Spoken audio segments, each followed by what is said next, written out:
हैं? दावेदारी करे नीतीश कुमार और जो अन्य सरकार है। बोलिए बोलिए, माइक में लेके बोलिए, माइक में लेके बोलो। अभिशाप है बिहार के लिए, क्या अभिशाप है या फिर वरदान? नहीं, जाति की बात कर रहे हैं कि जाति जनगणना? जनगणना की बात कर रहे हैं। नहीं, बिल्कुल नहीं। अभिशाप क्यों है? किसी भी, पहली बात कि बिहार में जो काम हुआ जातियों की संख्या को गिनने का, वो जनगणना नहीं है, वो सर्वे है। जनगणना कराने का अधिकार राज्य सरकारों को नहीं है, जनगणना केंद्र का मामला है। लेकिन उसको आप सर्वे कहिए या जनगणना कहिए, वो सर्वे यहाँ आया, उससे कोई दिक्कत नहीं है।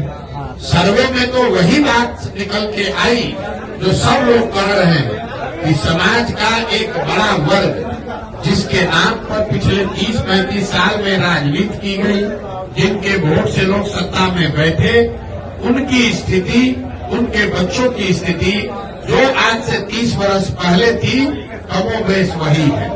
जातीय जनगणना सर्वे का जो राजनीतिक फायदा उठाने की लोग कोशिश कर रहे थे, पिछले 1 साल से हम कह रहे हैं इसका कोई राजनीतिक फायदा नहीं हो सकता है।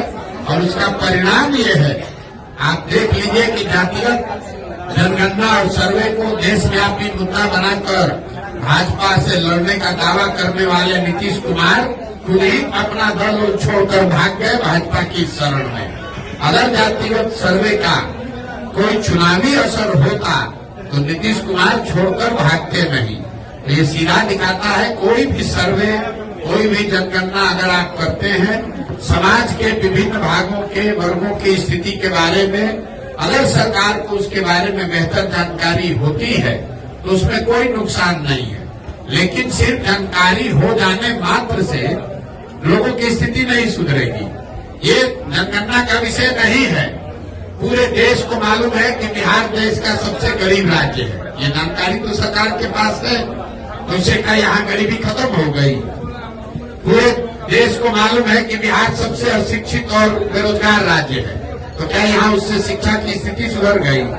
ये तो ऐसे हुआ कि आप पुस्तकालय में, लाइब्रेरी में जाइएगा, आपको सारे किताब रखे हुए, उससे आप ज्ञानी थोड़े ना हो जाइएगा, आपको सही किताब पढ़ना भी पड़ेगा। तो जनगणना से जो स्थिति निकल के आई उससे स्पष्ट है कि बिहार में गरीबी, अशिक्षा, भ्रष्टाचार, भुखमरी बहुत बड़े पैमाने पर है। और जिन वर्गों के नाम पर लालू जी, नीतीश जी ने पिछले 30 वर्ष में राज किया, उन वर्गों के लोगों को इसका कोई लाभ नहीं मिला है। ये बात पहले उनके विरोधी कहते थे।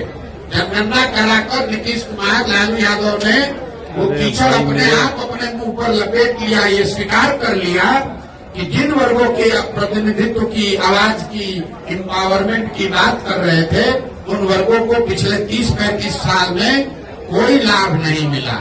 ये जो कहा जा रहा है कि सत्ता में जो लोग बैठे हैं, तो भाई ये बताइए कि अगर जो समाज में अति पिछड़ा है, जो वंचित है, जो मुसलमान है, दलित है, महादलित है, अगर उसको लाभ नहीं मिला तो उसके लाभ का हकमारी किसने किया?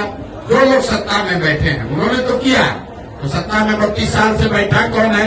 लालू और नीतीश। तो अगर हकमारी हुई तो सबसे बड़ी हकमारी लालू और नीतीश ने की है।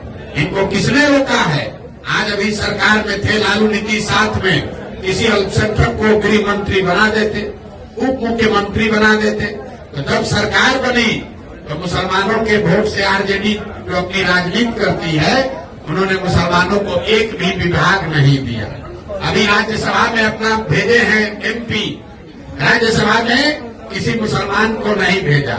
मुसलमानों को भाजपा का डर दिखाकर वोट लिया, लेकिन उनको प्रतिनिधित्व नहीं दी, भागीदारी नहीं दी। तो किसने भागमारी की?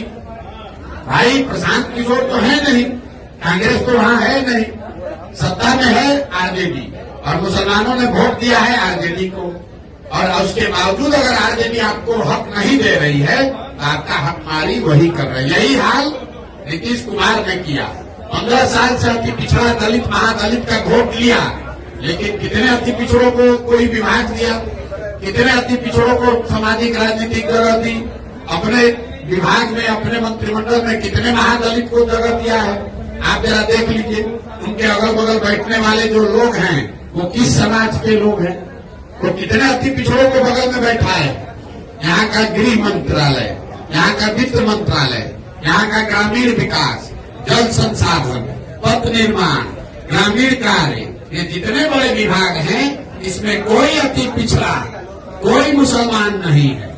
और इसी अति पिछड़ा और मुसलमान के नाम पर 30 वर्ष से ये लोग राज कर रहे हैं दोनों लोग। तो ये जो सर्वे हुआ, ये सर्वे करके जैसे विनाश काले विपरीत बुद्धि, ज्यादा चालाक बनिएगा तो यही होगा। ऊपर वाले ने आप ही के हाथ से ये स्वीकार करा दिया, प्रमाण दे दिया कि जिस 30 साल से मुसलमानों के अति पिछड़ों के, महादलित के, वंचित के नाम पर आपने वोट किया, उनको आपने कोई हक नहीं दिया। उनकी आर्थिक, सामाजिक, शैक्षणिक स्थिति जैसे 30 साल पहले थी वही आज बनी हुई है। नमस्ते हमारे प्रिय दर्शकों, आप सबका हमारे चैनल में बहुत बहुत स्वागत है। आप लोग ऐसा ही हमारे साथ प्यार बनाए रखें और चैनल को ज़्यादा से ज़्यादा शेयर करें, लाइक करें, सपोर्ट करें, जिससे मुझे मोटिवेशन मिले और आप लोगों के लिए ऐसा ही रेगुलर वीडियो डेली आते रहेगा। इसलिए आप हमारे चैनल को सब्सक्राइब करें। जय हिंद।